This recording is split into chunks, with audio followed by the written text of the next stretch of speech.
Hiya folks, Carl James here from Electric Media Madness, joining me today for a new series of videos called Strange Tales. For this first instalment I wanted to go down the rabbit hole a little bit with a series of films beloved by many, the Planet of the Apes films. Specifically the main star of the first one, Charlton Heston, but also I want to get into the makeup effects of the film, John Chambers.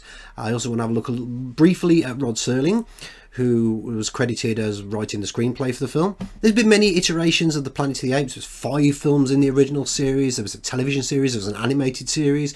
In more recent years we've had another spin-off series of Planet of the Apes films, but specifically I want to go back to 1968. This was quite a profound film for the time.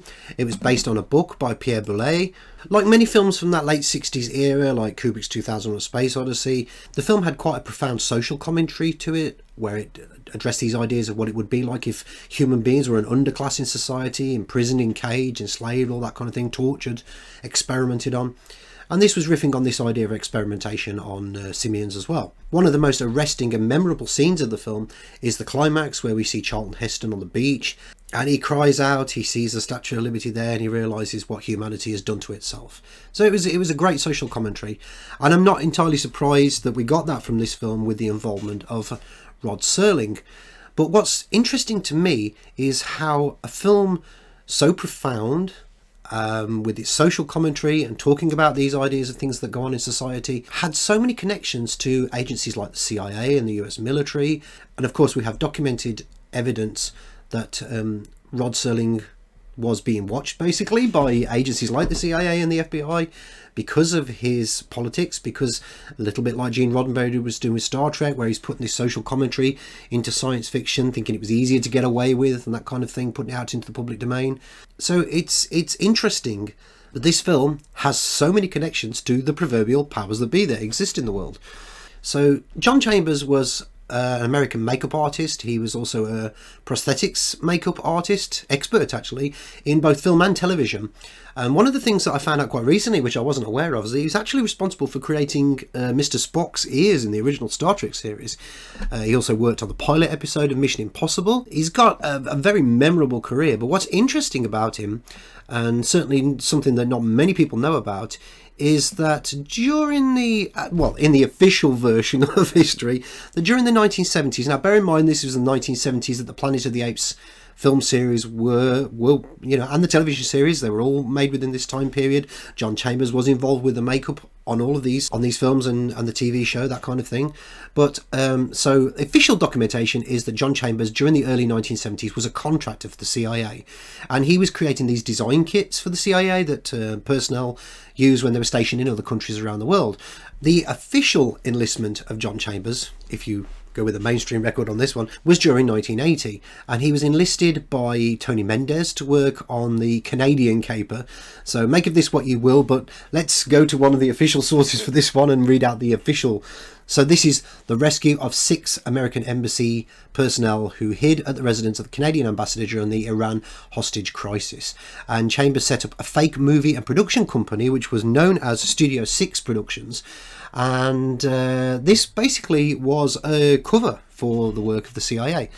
So they planned to the official narrative of this was that they were planning to shoot a science fiction film titled Argo in Iran.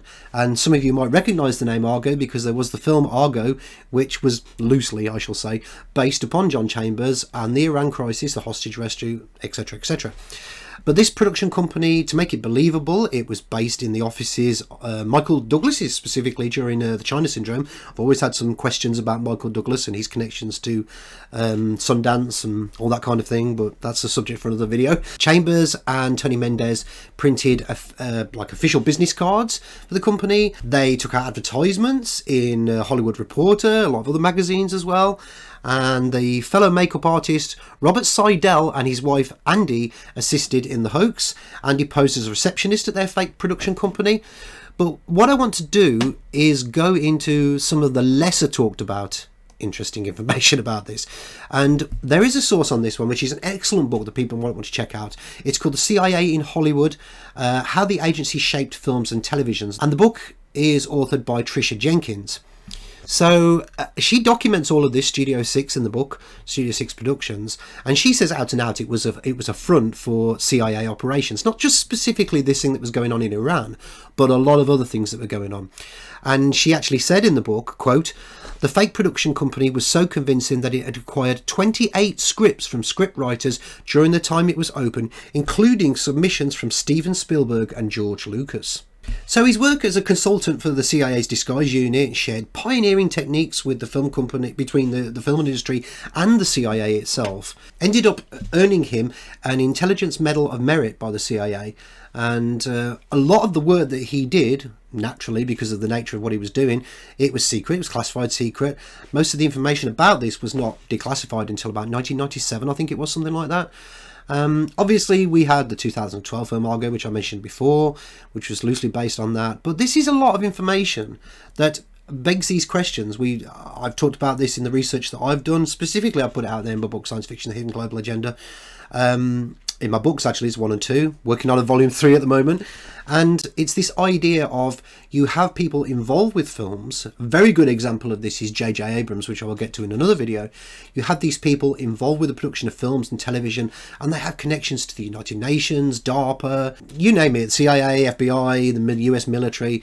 There's a historical connection between Disney and military and CIA. I've covered that in a lot of my work. But this is one of those things that we have to wonder about, the involvement of the CIA in the Planet of the Apes. And people have said, no, you know, it was just a film and he just happened to be working for them at the time.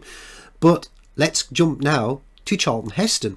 So Charlton Heston, again, like, we talked about the work of John Chambers and things like that, these genre shows, science fiction and fantasy and things like that. Again, look at Charlton Heston's biography, The Planet of the Apes. He had a smaller supporting role in the sequel, Beneath the Planet of the Apes, starred in The Omega Man, Soylent Green, Earthquake. He narrated 1998's Armageddon, which incidentally is another scripted J.J. Abrams film. So there's a lot of information out there about Charlton Heston's connections to the military-industrial complex, going back decades and decades before his death, for pretty much most of his acting career. But in 1987, Heston was registered as a Republican. He campaigned for President Ronald Reagan, George H.W. Bush and George W. Bush. But what's interesting is, if we go down the rabbit hole a little bit, he was actually responsible for narrating a lot of highly classified military and Department of Energy instructional films. Particularly, these was related to the nuclear program. There is a belief that it's also connected to the Lookout Mountain studios in Laurel Canyon. That's a subject for another time. But he actually ended up gaining one of the highest US security clearances, called a Q clearance. And the Q clearance is comparable to a Department of Defense, Department of Intelligence Agency clearance of top secret, basically. So he had this lofty position within the military-industrial complex, And again, we have the figure who's out there in the public domain, actor, people listen to these people, God knows why, but there it is, it's the main star of Planet of the Apes. It's interesting that in July 2003, is his final public appearance, he, perhaps unsurprisingly, received the Presidential Medal of Freedom at the White House from George W. Bush. And for those people who like to go down esoteric rabbit holes, Charlton Heston was known to have been a regular sort of frequenter of the Bohemian Grove, Bohemian club scene as well. So, and there are some suggestions that John Chambers was involved with that scene as well. I've never actually come across any evidence of that, but it's certainly worth putting that out there as well. So, what is it about these films? Who knows? People say about the ability to create these prosthetics. It was a wonderful way that people could exercise their talents and develop these makeup abilities and things like that, and disguising people in such a way as not being able to recognise them. That's par for the course with the US military intelligence and the CIA and all that kind of thing. But it does seem to follow a trend. If you follow the Planet of the Apes films, you go into the current Planet of the Apes series, which I believe were Fox created films until Disney brought out the Fox backlog of films and things like that. So they for all intents and purposes, own the new Planet of the Apes films now, as well as the old ones, actually. But again, you go and look at the end credits of these films, highly supported by US military, the current Planet of the Apes films.